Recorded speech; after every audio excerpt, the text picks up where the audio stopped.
एक ही परिवार के इन 4 लोगों की हत्या ने जापान ही नहीं बल्कि पूरी दुनिया को झकझोर कर रख दिया। जापान के इतिहास का ये वो रहस्यमयी केस है जिसे पुलिस 25 साल बाद भी नहीं सुलझा पाई। आपको बता दें, इस केस को सोल्व करने के लिए दुनिया भर के 2,80,000 काबिल पुलिस वालों ने खूब मेहनत की, उसके बाद भी कातिल नहीं पकड़ा गया। आज के दिन टेक्नोलॉजी इतनी एडवांस है कि अगर पुलिस को कातिल का कोई भी एक सबूत मिल जाए, चाहे वो फिंगरप्रिंट हो या फिर पसीने की एक बूंद, वो आसानी से अपराधी तक पहुंची जाती है। लेकिन आज के केस में पुलिस के पास कत्ल करने वाले के फिंगरप्रिंट भी थे, खून की कुछ बूंदे भी, ड्रेस और जूतों के निशान सब थे। लेकिन फिर भी कातिल को पकड़ना तो छोड़ो, यहाँ तक ये भी नहीं पता कर पाए कि आखिर वो किस देश का है। चलिए आपको ये सच्ची घटना पूरी बताते हैं सिलसिलेवार तरीके से। जापान के टोक्यो में रहने वाला एक खुशहाल परिवार जिसमें 41 वर्षीय मिकियो और उसकी 36 वर्षीय पत्नी यासुको, साथ ही 2 बच्चे जिनमें एक 8 वर्षीय लड़की नीना और 6 साल का बेटा रे शामिल थे। मिकियो टोक्यो की ही एक नामी डिजिटल मार्केटिंग कंपनी में काम करता था। अच्छी कमाई के चलते ये बड़े सुंदर और शांत इलाके में रहते थे। 31 दिसंबर 2000 की रात पूरा परिवार नए साल की तैयारियों में लगा हुआ था। हर साल की तरह इस बार भी ये रिश्तेदारों तथा दोस्तों के साथ न्यू ईयर को सेलिब्रेट करने की प्लानिंग कर रहे थे। लेकिन 1 जनवरी 2001 की सुबह यासुको की मां अपनी बेटी के पास फोन करती है।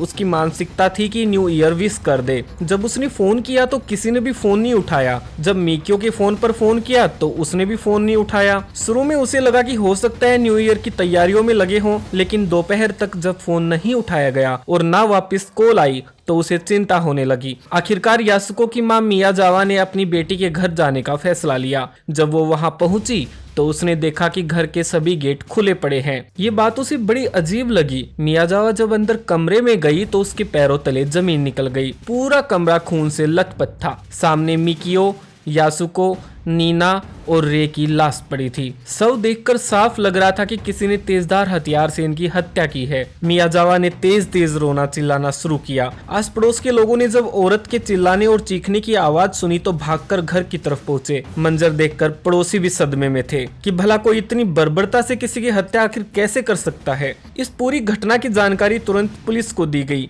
सबसे पहले पुलिस घटनास्थल पर पहुंची और कमरे की हालत को देखकर तुरंत फोरेंसिक को मदद के लिए बुलाया। फोरेंसिक ने जब जांच शुरू की यानी सबूत जुटाने शुरू किए तो कई अजीब चीजें सामने निकल कर आई। घर में रखे कंप्यूटर पर परिवार के लोगों के अलावा एक अज्ञात शख्स के फिंगरप्रिंट थे। कमरे में पड़े खून के सैंपल लिए गए तो उनमें भी एक अननोन शख्स का ब्लड था। फ्रीज पर भी एक अनजान शख्स की उंगलियों के निशान। वहीं कमरे में रखे सोफे पर आइसक्रीम खा रखी थी जिस पर उसी अज्ञात शख्स के निशान थे। तभी पुलिस की निगाह बेड पर रखी एक टोपी और स्वेटर पर गई जो ब्लैक कलर की थी। शक के आधार पर जब रिश्तेदारों और पड़ोसियों से उस टोपी और स्वेटर को दिखाया गया और उनसे पूछा गया तो उन सब ने पुष्टि की कि ये टोपी और स्वेटर वो कभी नहीं पहनते। मामला बेहद संगीन था। कत्ल की जगह से मिला एक सबूत बहुत होता है कातिल को पकड़ने के लिए, मगर यहाँ पुलिस के पास 6-7 सबूत थे।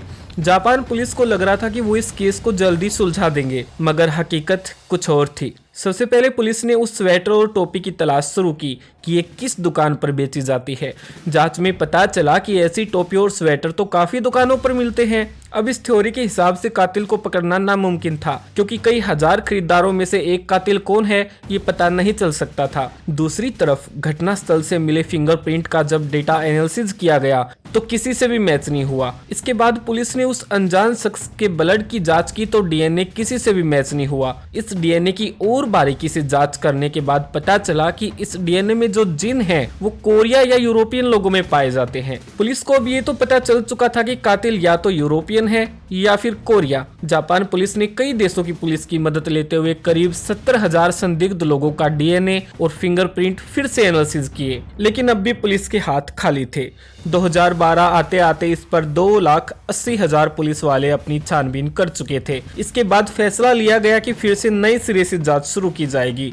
2013 में पुलिस फिर से मिकियो के घर गई और बारीकी से पूरे घर की तलाशी ली, जिसमें पुलिस को काफी सारा कैश और काफी कीमती सामान मिला। इससे एक चीज तो साफ हो गई थी कि कत्ल लूट या पैसों के लिए नहीं हुआ है, क्योंकि अगर पैसों के लिए हुआ होता तो कातिल इतना सारा कैश लिए बिना क्यों जाता। यहाँ पुलिस अब की बार अफेयर के एंगल से भी जांच शुरू करती है कि हो सकता है पति या पत्नी का कहीं अफेयर हो और उसके चलते इनकी हत्या की गई हो। मिकियो और यासुका की कॉल डिटेल्स निकाली जाती है और हजारों लोगों से पूछताछ करने के बाद भी कोई सुराग हाथ नहीं लगता। पुलिस अब भी वही अटकी थी जहां से उसने पूछताछ शुरू की थी। यहाँ तक कि बच्चे जिस स्कूल में पढ़ते थे उनसे मिलने वाले हर एक शख्स पर सालों तक नजर रखी गई। मिकियो और यासुका अब जिस जिसके संपर्क में आए उन सब लोगों की कुंडली खंगाली गई, लेकिन कोई भी ऐसी संदिग्ध चीज पुलिस को नहीं मिली जिस पर किसी प्रकार का शक जताया जा सके। 2014 में पुलिस ने निष्कर्ष निकाला कि इस हत्याकांड को अंजाम किसी साइको किलर ने दिया है और तभी वो इतने सारे सबूत छोड़कर गया है। अब यहाँ अगर केस को एक नजर से देखा जाए तो ये पुलिस को चुनौती दे रहा था कि अगर प्रोफेशनल हो तो पकड़ के दिखाओ। अब पुलिस को तलाश थी एक साइको किलर की। दुनिया भर की जेलों में बंद विभिन्न साइको किलर से कांटेक्ट किया गया। उन्हें कहा गया कि उनकी सजा को माफ करवा देंगे। साथ ही उन्हें कई और पैसों का भी लालच दिया गया ताकि वो इस कत्ल की कोई जानकारी उन्हें दे पाए, लेकिन किसी को भी ये मालूम नहीं था कि आखिर कत्ल किसने किया। 2019 में पुलिस ने करीब $10 मिलियन का इनाम रखा ताकि इस केस को आसानी से सुलझाया जा सके, लेकिन इतना इनाम रखने के बावजूद भी कातिल तो छोड़ो, यही नहीं पता चल पाया कि हत्यारा आखिर है किस देश का। 2021 में हुई एक प्रेस कॉन्फ्रेंस में पुलिस ने खुद अपनी नाकामयाबी स्वीकार की और मीडिया के सामने कबूल किया कि वो कातिल को अब कभी नहीं पकड़ पाएंगे। इसका बड़ा कारण ये है कि जापान के अंदर एक रूल है, अगर कोई भी कातिल कत्ल कर दे और 25 साल तक पुलिस उसे गिरफ्तार नहीं कर पाए तो कानूनन उसे गिरफ्तार नहीं किया जा सकता। अगर 26वें साल बाद अब उस परिवार का हत्यारा आकर खुद कह दे कि उसने कत्ल किया था तो पुलिस और कानून अब उसे गिरफ्तार नहीं कर सकते। ये था जापान का सबसे मिस्टीरियस केस जिसे ना सुलझा पाने का मलाल आज भी वहाँ की पुलिस को है। आपकी इस घटना पर क्या राय है दोस्तों? क्या कातिल का कभी पता चल पाएगा या नहीं? कमेंट करके अपनी प्रतिक्रिया जरूर दें। धन्यवाद।